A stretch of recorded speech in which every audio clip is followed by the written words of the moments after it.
Après l'arrivée à Annonay-d'Avézieux, en Ardèche, le Tour continuera sa route pour cette 13e étape du Tour de France sur de longues routes, très longues, encore plus de 200 km, 217 pour la précision, au départ de Saint-Paul-Trois-Châteaux pour une arrivée au Cap d'Agde, sur les routes ensoleillées de la Drôme, du Gard et de l'Hérault.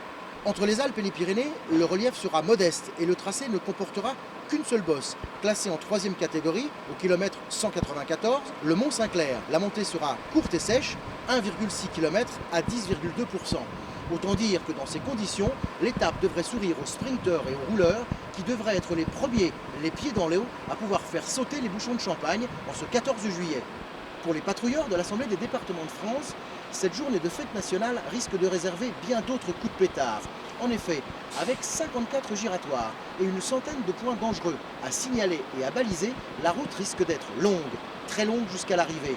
Il faudra également compter avec le vent. Les rafales pourraient bien arracher ici ou là quelques panneaux et la température qui, au-delà des 28 degrés, pourrait faire ressuer les chaussées, surtout sur les routes surchauffées de l'Hérault et du Gard. Pas sûr que dans de telles conditions, les équipiers de l'Assemblée des départements de France voient passer le feu d'artifice avant d'aller se coucher. À demain pour un nouveau regard de route avec l'Assemblée des départements de France.